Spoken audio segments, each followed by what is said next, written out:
Thanks so much for joining today. This is one of the Academy of Leisure Sciences Graduate Speaker Series events. Today's event is hosted by Old Dominion University and Kansas State University. And this is part of a series that was designed to provide graduate students the opportunity to learn from folks in the field who have spent a little bit more time doing the work that they're doing than maybe our graduate students in our classes.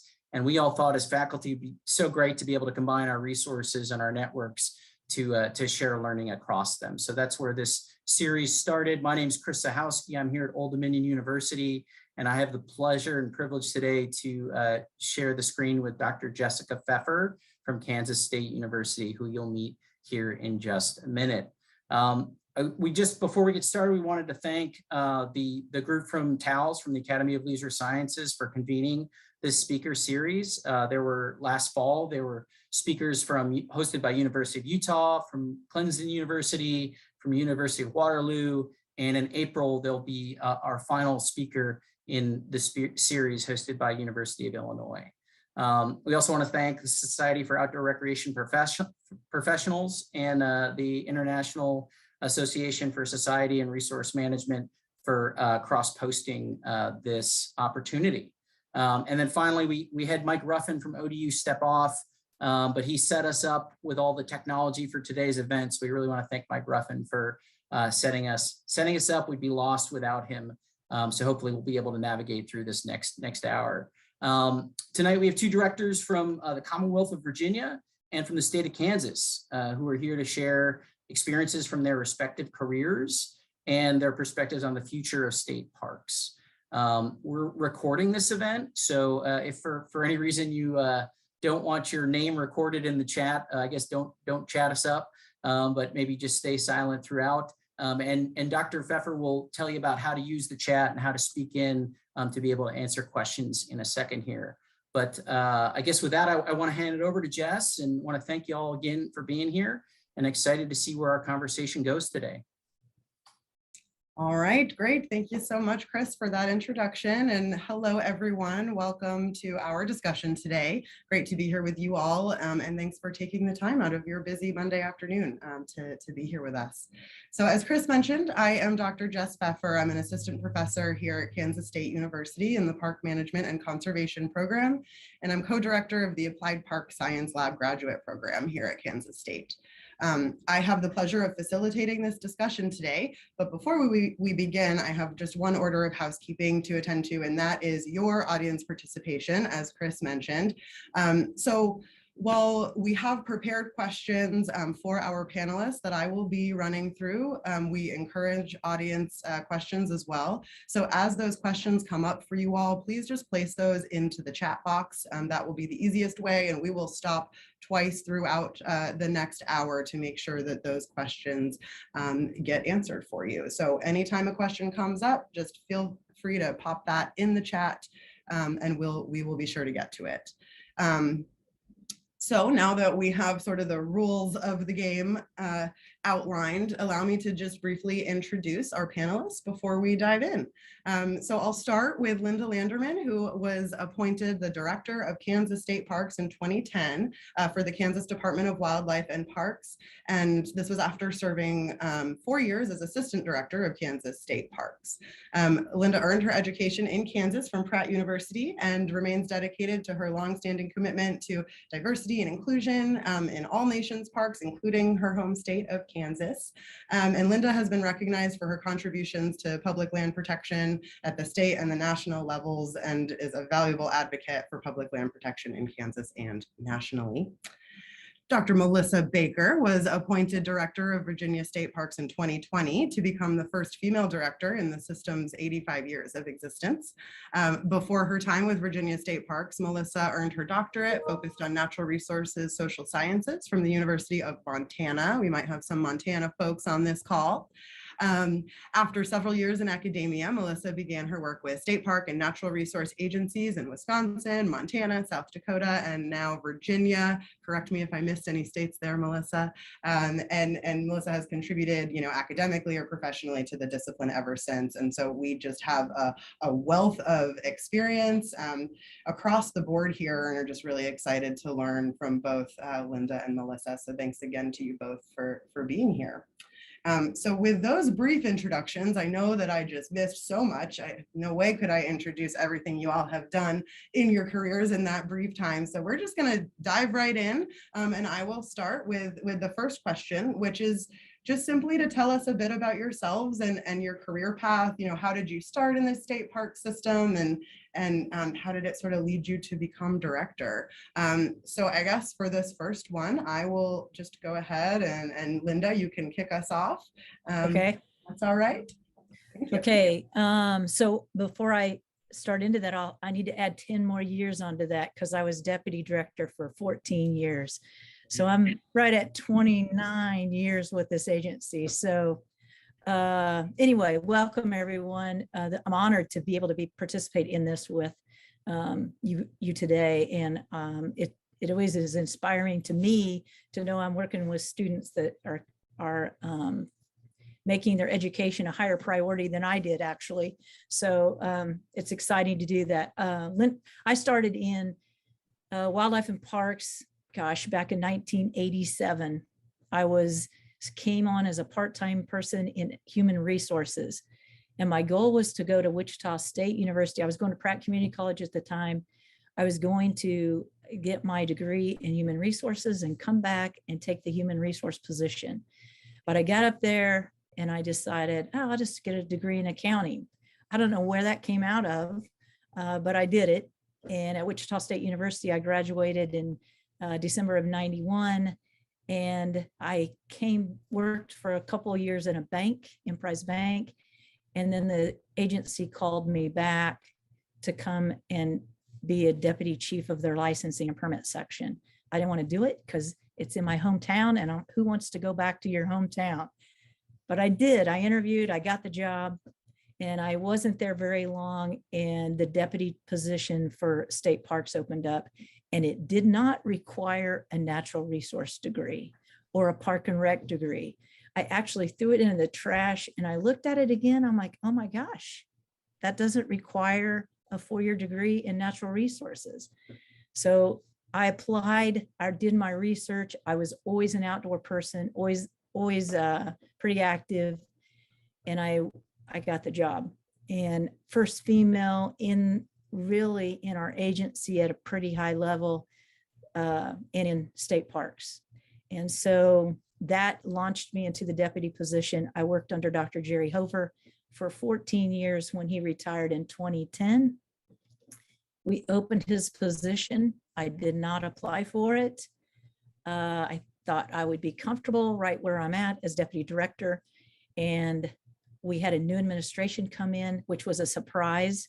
We had a new secretary come in.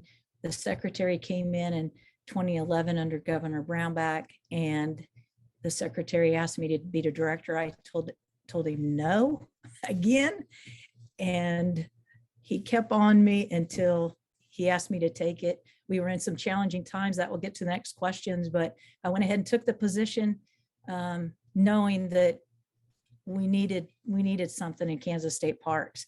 And from that point on, it's just been, in my words, where you climb a mountain and you get to a platform and you keep climbing. And on the top of the world, I think we've done a lot of great things in Kansas State Parks. On a national level, things have opened up. And so I truly, absolutely love what I do.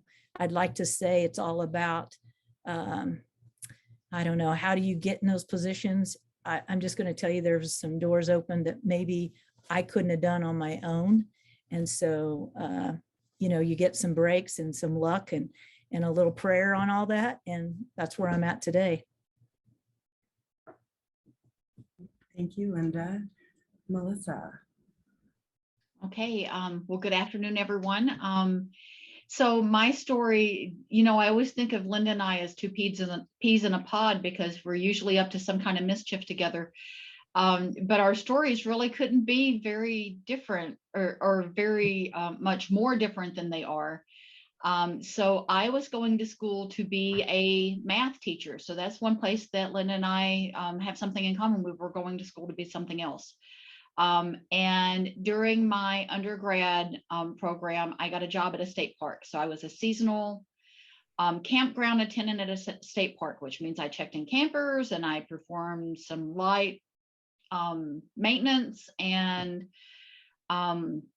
worked with the park staff. And that was a really cool job. But even then, I hadn't really decided to change my job yet or change my field yet until I got toward the end of my degree. And that's when I discovered the recreation field.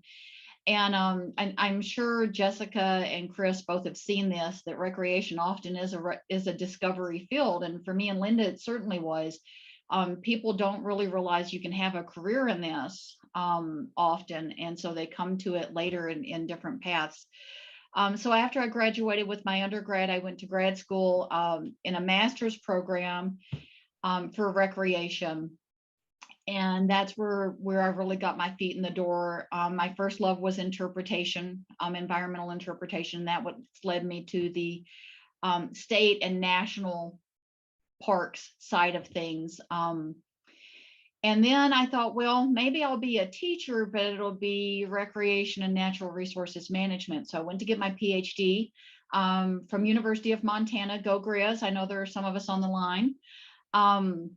So I did my PhD program there, did some research work in Yellowstone and Glacier, and they had this natural resources alternative dispute resolution certificate there, which was a partnership with the law school. And really that's what helped me determine to go to University of Montana was that conflict certificate, because I was always really interested in the people side of things and all of the different stakeholders that had an interest in parks. And that's something I was really interested in. So I went and did that conflict resolution certificate. And I have to tell you, it's one of the most valuable things that I got out of my university experience, that understanding negotiations and different people's positions and how conflict gets entrenched. I have used it in every job I've been in. So then I left there and I taught at the University of Maine for 1 year as a postdoc. And then at the University of Wisconsin at Stevens Point for 3.5 years. And during that job, I got to working with some land managers in the state forest system. And me and one of the local state forest or one of the state forest superintendents got to be good friends. And we were talking about some changes that he was making to his program. And what started as two friends visioning what could be ended up with me putting an application in for the job that he had. And that's how I transitioned into agency work. And so I started my state park work as a seasonal worker. My entry into state park was as the manager of a recreation program. And my property in Wisconsin, it was 236,000 acres. We had 18 campgrounds, 11 trails, almost 1,000 campsites. And so it was a big property. And from that property, I applied to be the chief of operations of Montana State Parks. Honestly, I didn't think they'd hire me because I was coming from a single property. So there's a lesson in that. Apply for things. You don't know who else is in the pool. But what I hadn't contextualized is that property was as big as some of the state park systems in the amount of resources that I was managing. So I went to Montana and was chief of operations of state parks there for a couple of years. Then I was appointed by Governor Doug Burgum to be the director of North Dakota State Parks and Recreation Department. I was there for about 3 years when the position in Virginia opened. And I was friends with the previous director of Virginia State Parks, Craig Seaver, a good friend of mine. And we had talked about his system, and I knew it was a good system. My family's from Tennessee, and not to be understated, this is a civil service and not appointed position, which means that when the governor changes, I don't have to. And often when the governor changes, a lot of state park directors do change. So state park directors have an average lifespan in the job of less than 4 years. And that's because so many of them are politically appointed. And so being able to come to this great system closer to home, and to know that I had longevity that wasn't as at the whims of politics is why I came here. And so I have been here a little over 2 years, 5 weeks of which was pre-COVID, and everything else was in COVID. So really interesting time to take on the job. Right. Thank you so much, Melissa and Linda, for sharing a bit about your career path. Really appreciate that. So, Melissa, you sort of talk about the political piece of this work. So I'm sort of curious, on a similar note, sort of what is the structure and the mission of your agency, and how does that compare sort of across the nation and other state park systems? Linda, you want to kick us off with that one? So my position also is not necessarily appointed, but it is political. So we went unclassified several years ago. And so it is one of those positions that could be changed by the governor. And I realize that. So we're different, I think, than most agencies in our state park systems, in that our division is in with the Kansas Department of Wildlife and Parks. It used to be tourism, and it was split out the last legislative last year. So we have Fish and Wildlife in with us, and there's not very many state agencies or state park systems that have parks and Fish and Wildlife together. And that brings about a whole different set of challenges, meaning Fish and Wildlife monies are protected through PRDJ funds, Pittman Robinson and Dingle Johnson. And so Kansas state parks cannot use those funds. And so all of our money has to be generated. We get no state general fund monies.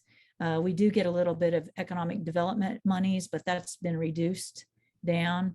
We do get a little bit of road money to help us with our roads, but practically everything that we get has to be revenue that we produce. And so that's been a challenge as a whole for us. And then in this agency, but it has some benefits to it. Our accounting department, we have access to accounting, we have access to our attorneys.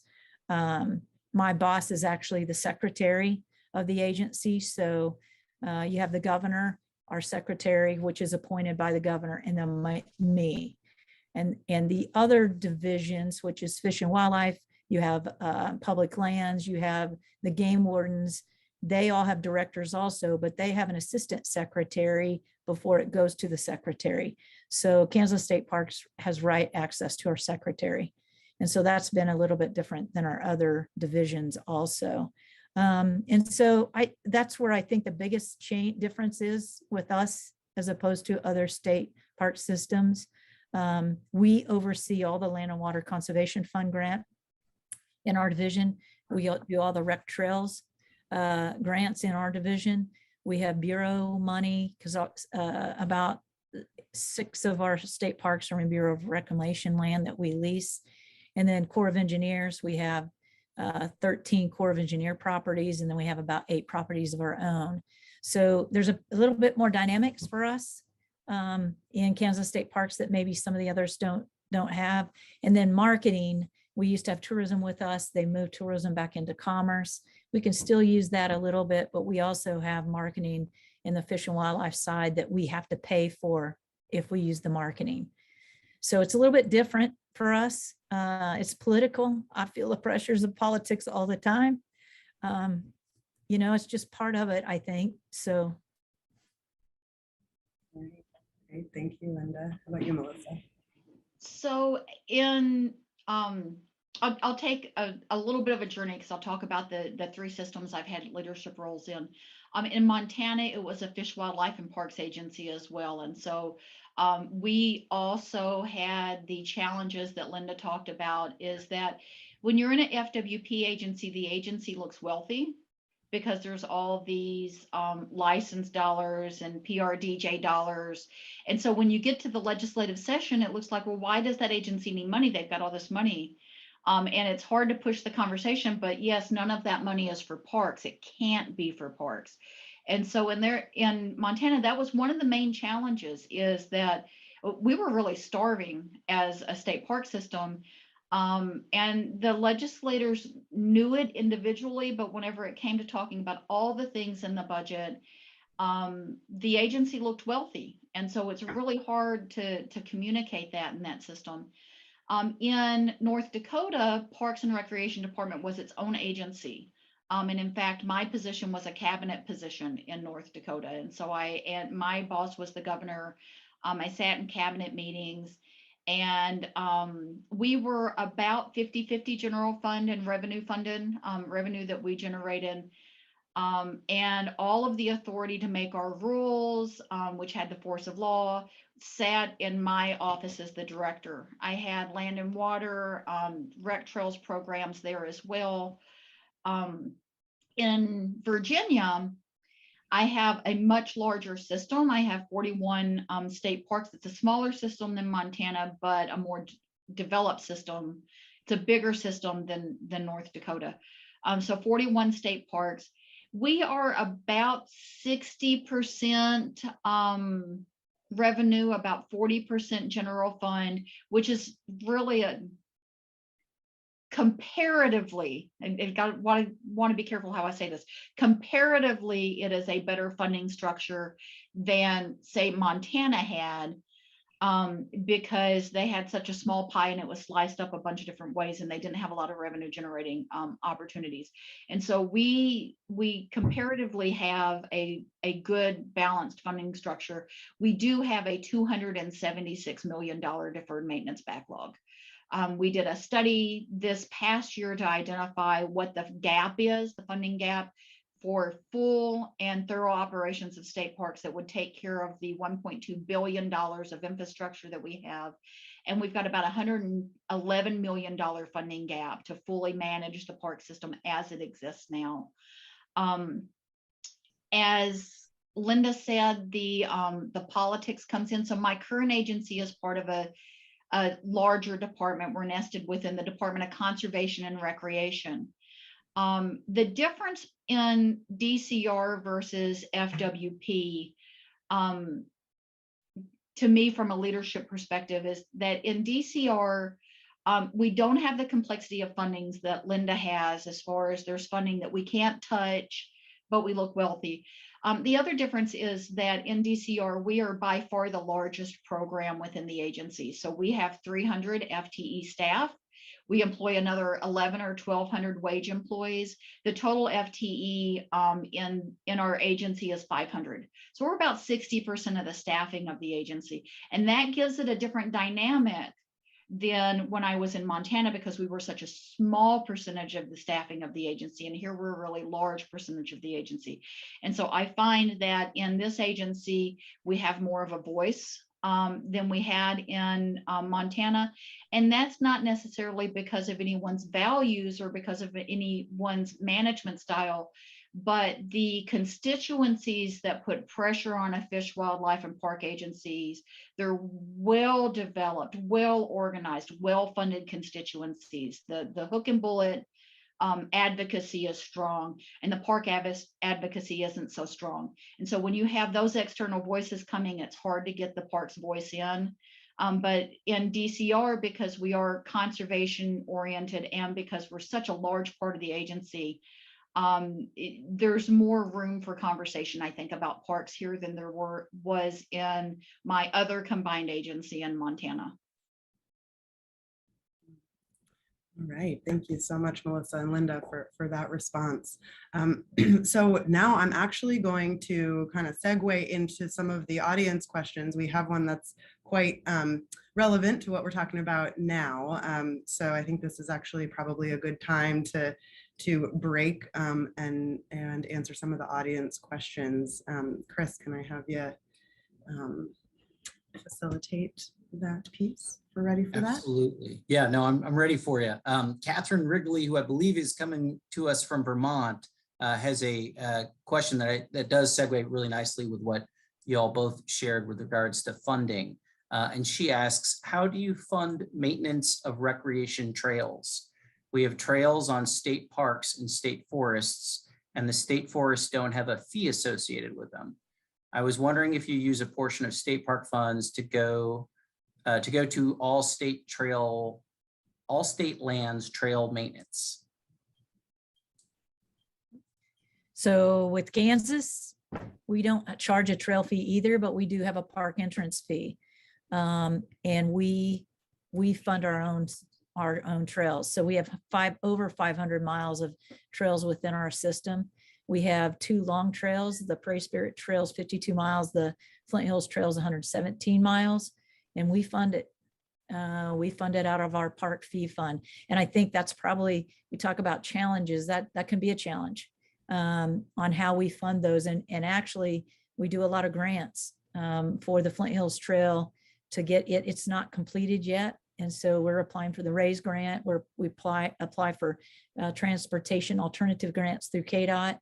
And we match those with our own CI dollars. And so it does not cost to be on any of our long trails. It does not cost to go to our Call River State Park Trail. Those are all free.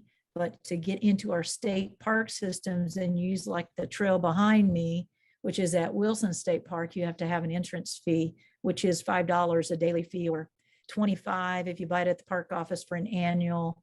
And you can get entrance fee through your DMV, which is a park passport, at a discount.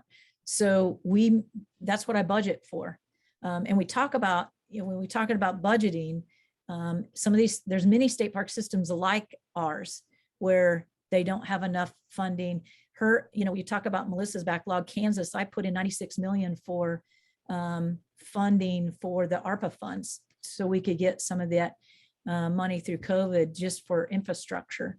And I'm hopeful that we can get some of that. But when you start looking at so low dollars to operate these systems, there is bound to have backlogs, like no different than the National Park Service. We have backlogs. And so to fund those, and I would throw out there, sometimes I wonder, could there not be a story of a PRDJ for state park systems across America in the same formula type of funding or a tax on recreation equipment to help state park systems as a whole? I'll get in trouble for that one, but somebody needs to throw it out there. So in Virginia, we have statewide trails fall under a variety of different ownerships. So in Virginia state parks, we do have 682 miles of trails. And of those miles, we have 2 parks that are rail to trail parks. So these large linear parks that the trail is the main feature. Within those parks and the parks that are inside state parks, then state park funding is funding the maintenance. We estimate the annual need for funding the maintenance of trails in state parks to be $1.4 million. We determine that amount as part of our funding study. But there are many other statewide trails that are under different ownership. So our recreation trails program funded trails are largely not in state parks ownership and largely not in DCR ownership. And so for those trails, we don't have a funding mechanism within state parks for those statewide trails. Thanks for your answers on that question. We have one more question we'll take during this first Q&A opportunity here. And this is from Michael Wilcox, who's here at Old Dominion University doing his graduate work. And you might be able to figure out what the theme of Michael's questions are after I read them. So the first is, I've spoken with many state and National Park Service members over my career in education. Several have stated that moving up in departments is difficult due to the high retention rate and the amount of people who have been with the departments for 20 plus years. Is this still true today? If so, do you have a gauge on when the next, quote, mass retirement, unquote, will be? And his second question is, What makes a competitive applicant for park manager or for higher positions? Oh, these are some of my favorite questions.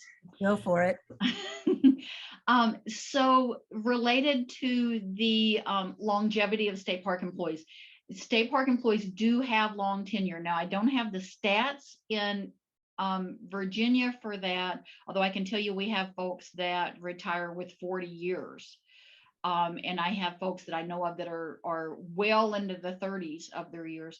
In North Dakota, we actually had the dashboards to compare length of service for state parks versus all other agencies. And we had a longer tenure of service, longer employee retention than any other agency in state government. So that is absolutely true. What I can tell you is that when I was in the academic world, I honestly had a little bit of crisis of conscience because I was seeing exactly what you're talking about. The jobs weren't there. But in Virginia, and I don't know, Linda, you can speak to this in a moment, where you are in Virginia, we have had one of the largest years of hiring that we've had in recent history. The folks that are in that long tenure, when you think about the history of the environmental movement and when parks were created and when they started flourishing around all of the environmental legislation, you see that a lot of people were hired at one time because that was the boom in recreation in the country. And those people have reached or are reaching the end of their careers. Now, they were long careers, longer than what you would see in other fields, because we work for passion and purpose, and people stay with it. But we're seeing that movement toward retirement is happening. It's happening right now. There's better opportunity in recreation right now than I have seen in the time that I've been in it. And I know we have a cohort now that they kind of still want to work, but they know that they're starting to think about retirement, and they're starting to put things in retirement. So I think that that's going to last for maybe another 5 years for this big push, and then we'll still see people trickling out. Now, for the second part of your question, what makes a good application for a park manager? Park managers wear a lot of hats. They do a lot of things. And so when we're interviewing for park managers, we are looking for people who have experience with customer service and dealing with the public. Many of our park manager positions require law enforcement, but they don't all require law enforcement now. In fact, we have many that don't. And we've done that purposefully, because what we had found before is that because we required law enforcement, we were tracking only people who were interested in law enforcement into park manager positions. And we wanted to open that up to people that had different criteria and different needs. So now we have a path to park manager from anywhere in the organization. But maintenance and understanding basic maintenance, anything you can do to understand facility management, public infrastructure, wastewater, fresh water. It's amazing how much time you spend thinking about human waste in parks.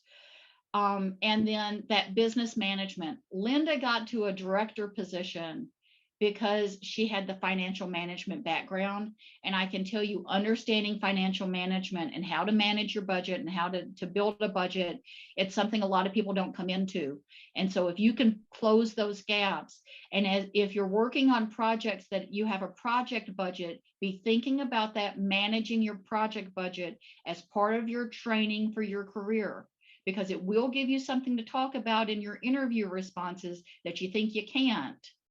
And I tell you that from first person, because when I went to the agency, one of the questions I had was about budgeting. And I said, I haven't done this kind of budgeting, but I've done this kind of budgeting, and it's like that kind of budgeting because of this. And let me tell you, I had the lowest passing score on that certification. And that was my first agency job. And now I'm here. And so don't underestimate your experience. Think about how it relates, build those skills, and then be prepared to talk about how you built those skills. 100%, Melissa, same. The only difference with us is most of all of our managers and rangers are law enforcement certified. We have more turnover right now, retirements, some people getting out of the law enforcement field, going to work on the farm or going to work somewhere else, mainly because of other opportunities and pay. I do think the last few years in law enforcement field has been tough on our people.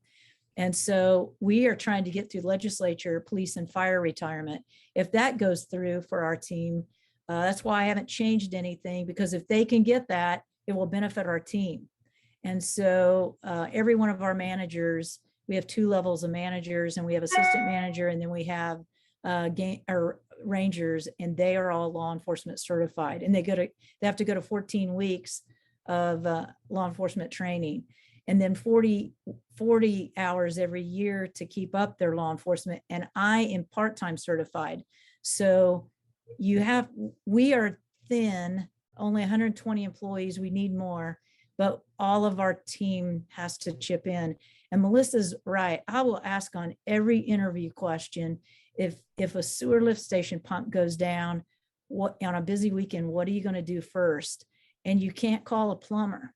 I mean, we fix it. We have a team there. We're going to fix it. You have to have some ideas of how you're going to do that.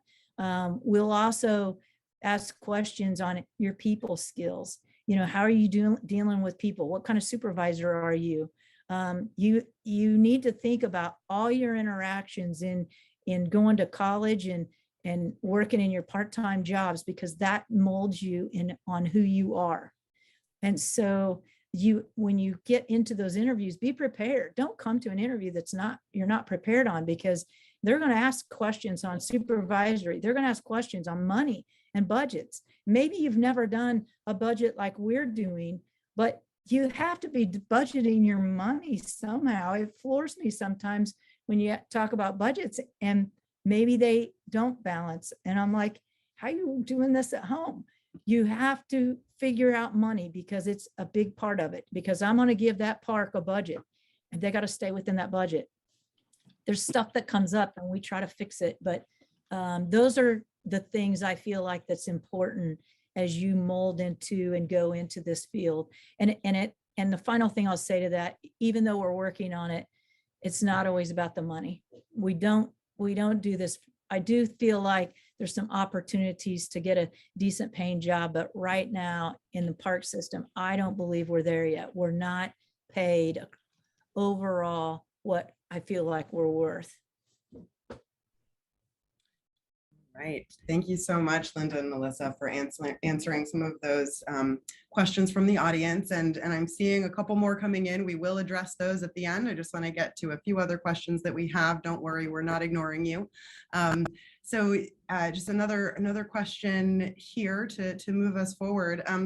What are some of the challenges or issues that you face in your own state park system, and how might those compare across states that you might know about? And I have some sort of parts to this question, so I'll just kind of throw it all out there and then we can go from there. So the second part is sort of how have current issues, just an example would be the pandemic, impacted your work and those who work for you. And of course, it doesn't have to be about the pandemic, but just sort of current challenges that you're facing. And then, what strategies have been discussed or implemented to overcome some of those challenges. So that's sort of a 3-part question.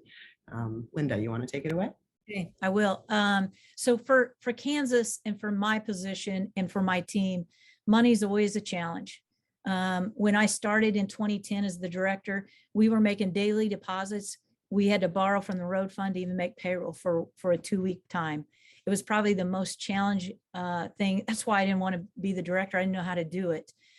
And probably the most rewarding is we have $8 million in the bank now. And so we together came together to do some things to reduce budgets, watch our spending, and you can't do that from sitting in the office. Your team has to buy into that. So I want to give them credit for that. So money is always an issue for Kansas.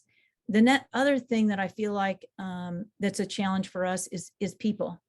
trying to get the right people in these jobs, trying to hire the right people to make sure they have the passion. Melissa said it best. You have to wear many hats.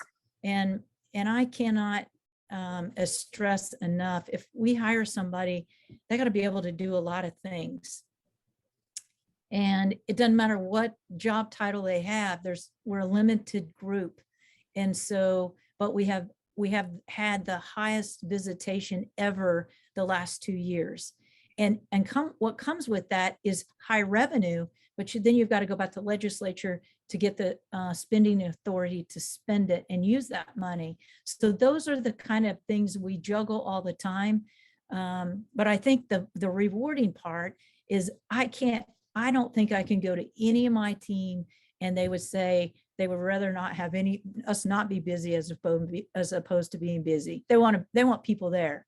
They thrive in doing events for people, having people to come in and interact with, providing things for the public, interpretive programs and special events for them. So I think the best part of that is the last 2 years, even though we had some struggles with COVID and keeping our team well and staying 6 feet apart, we had a group that really was excited to get people in there. And I hope out of that, we've developed some new users. People came to our state park systems that never attended state parks before. And I think I can say that across the nation is maybe we've got some new users. And when you have new users, they may be your passion to get things going for new things down the road. And so that's what I feel like the positive of COVID's brought to us in the last 2 years. Great, thanks, Linda.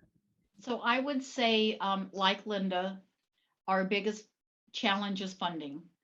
And funding and staffing, those two things together, and I'll dig into that a little bit.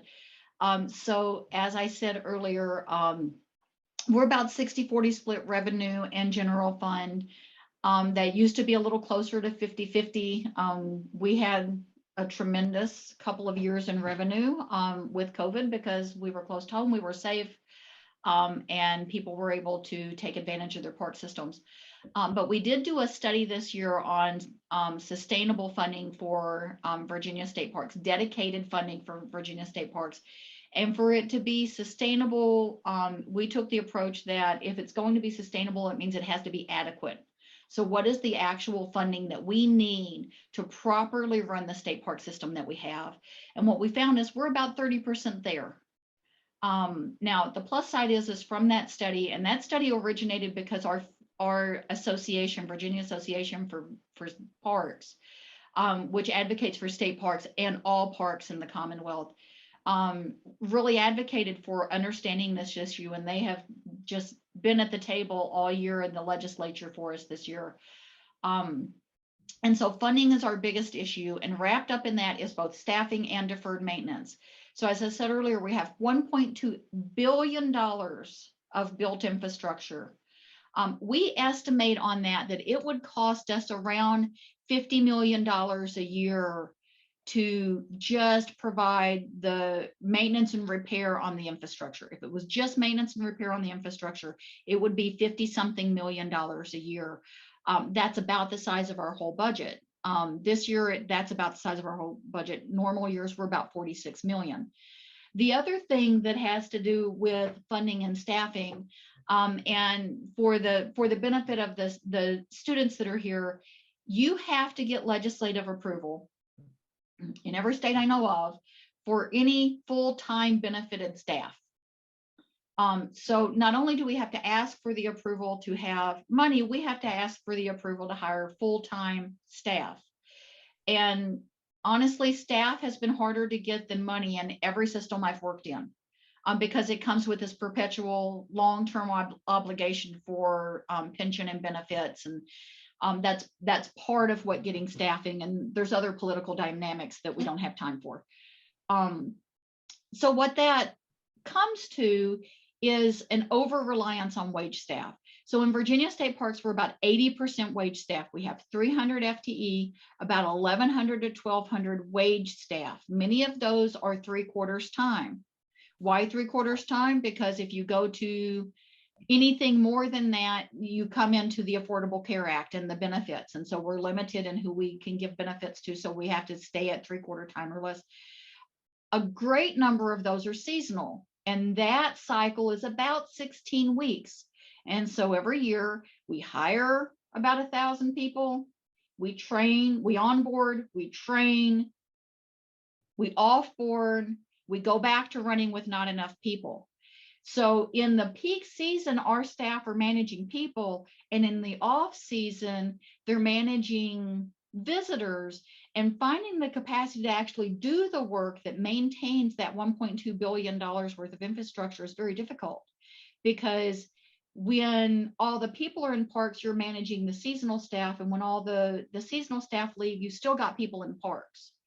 And so it's a cycle that's very hard to break out of. So it's the funding, but it's also the staffing. And this was true in every park system I've worked in. I've worked in 5, every single park system. We are so dependent on wage employees or seasonal employees that we spend a huge amount of capacity just hiring, onboarding, training, offboarding employees. Now, add to that the current hiring dynamics of, in Virginia, we're raising our minimum wage and it's going up every year. And so that's adding cost, but it also means that there's greater competition for workers. So we know across the nation, there's greater competition for workers anyway. And then you add in the additional minimum wage here and it's even stronger. And so we struggle filling the position. So we don't have one hiring wave in the beginning and then offboarding wage. We are trying to fill those positions the full year because we're not filling them. So those staffing positions are a problem. And then you tie that to task saturation and burnout for staff. So we have our full-time staff. They love what they do. Most of them wouldn't go anywhere else, and those that do would have, because there's so much that they have to do. This is not a 9 to 5. You don't clock in, you don't clock out. This is bigger than that. And so what we find is that as society gets better at talking about work-life balance, it's creating additional pressures on park systems, because we should be providing work-life balance, but our systems were not built to provide work-life balance. And so there's that challenge that goes in there as well. And I'll stop with that, but I could go more. All right, I really appreciate both of those responses, and we have a very short time left, but I do want to end on a positive note before going into the audience questions. So just very quickly, can you sort of tell us a bit about what makes your career rewarding and meaningful, and sort of your hope for the future of state parks? Real brief. Real brief. I'm just going to say I love what I do. I love coming to work every day. I don't get up dreading it. I love the people that I interact with every day. I have a great team. There's aspects of it that you don't want to deal with, but you do. You go ahead and get it done. I think we have flexibility with our team. I've been given that flexibility for me. I do put a ton of hours in, and I live this every single day. I don't clock out. My family has to live this every single day, and we're okay. You know, we have a camper. This is our lifestyle. And so I would say it's a lifestyle for me. I didn't know I was going to be a lifestyle, but it is, and I enjoy it. And I think my team does too. And you have to keep them all riled up all the time that this is fun. You guys, this is fun. And we have a good team. I think that's the main thing is we have a good team, and we have a great school that's teaching our students, our staff in the Park and Rec program. And so I think that's important. It's so important to have the Park and Rec programs in the universities all over the US. So I will be brief, but I want to start this by saying that my dear friend Erica Rivers, who was the director in Minnesota, told me a story recently about a gentleman who came into a park, and he went into the visitor center, and his intention was to find a private place to commit suicide.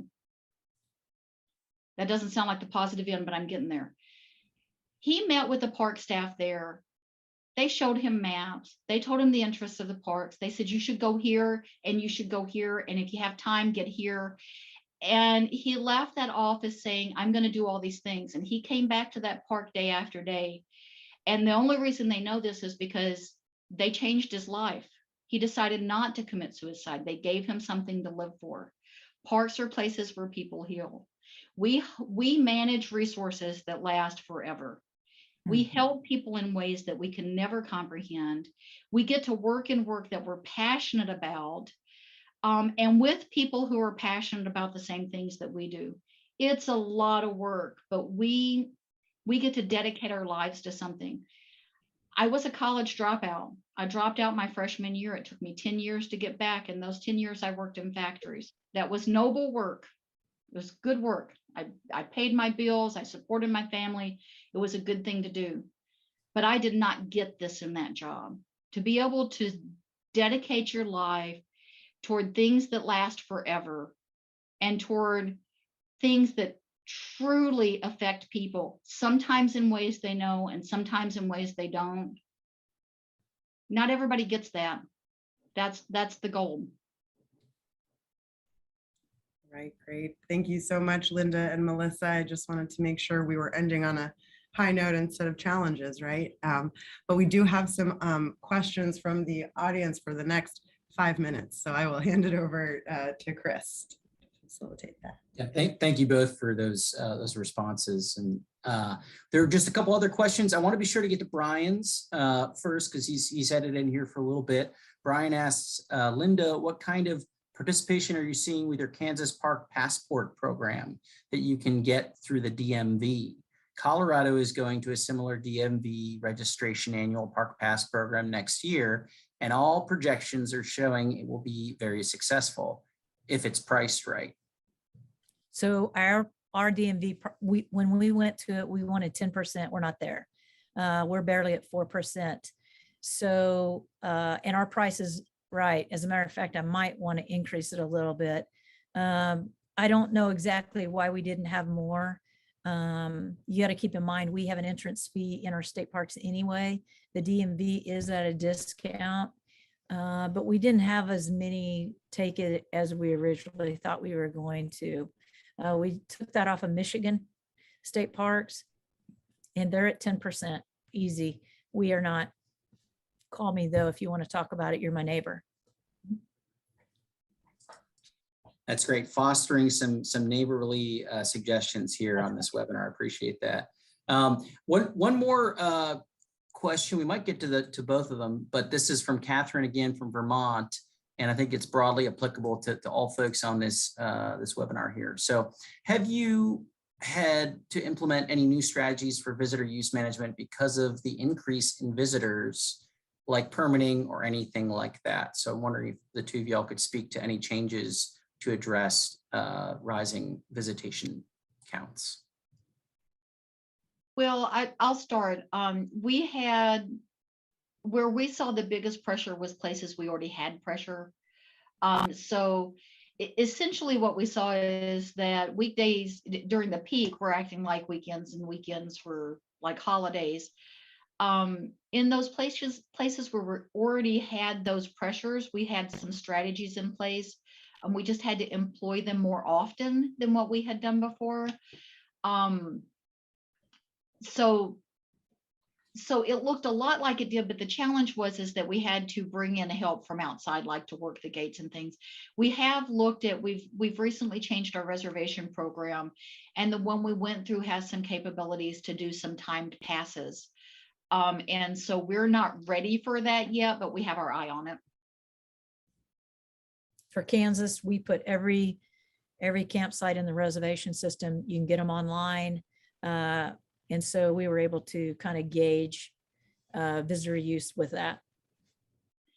And I will say that we took our check-in for campgrounds and cabins to a no-touch check-in. And in most places, we kept that. We did that to keep people from having to have person-to-person contact. But what it resulted in is people didn't have to stand in line to check in anymore. And that's a good thing. Mm-hmm. Or as my regional manager calls it, a COVID positive. instead of a positive COVID. I love it. Well, thank you both so much for responding to those questions. There's one other question in the chat, but I'm going to have Michael Wilcox reach out directly to Melissa, maybe for an informational interview. I don't know. So be on the lookout for an email from Michael Wilcox, Melissa. And thank you both so much for being here. I'm going to pass it off to Jess to close us out today. Yeah, and I just want to lastly say, thank you so much, Melissa and Linda, for being here. I definitely learned a lot, and I think the audience certainly did too. I do, before everyone signs off, just have one quick announcement about our next TALS series, and this one is going to be featuring Dr. Bob Stebbins. So not only Dr. Bob Stebbins has been featured in the Atlantic article this week, as some of us saw probably in our emails. But he's also graciously agreed to be a featured speaker at the virtual graduate speaker series coordinated by a collection of graduate programs affiliated with TALS. So Dr. Stebbins will present on April 1st from noon to 1 p.m. Central Time. The title of his talk will be A Conceptual Map of Leisure Studies as Seen from the Serious Leisure Perspective. And of course, all graduate students and faculty are invited to attend. So just wanted to make sure to get that plug in for the next TALS talk, and just thank you all, the audience, for being here. And again, to Linda and Melissa for sharing their insights with us. We really, really appreciate it. Thank you. All righty. Thank you, everyone. Have a wonderful evening. We'll see you soon.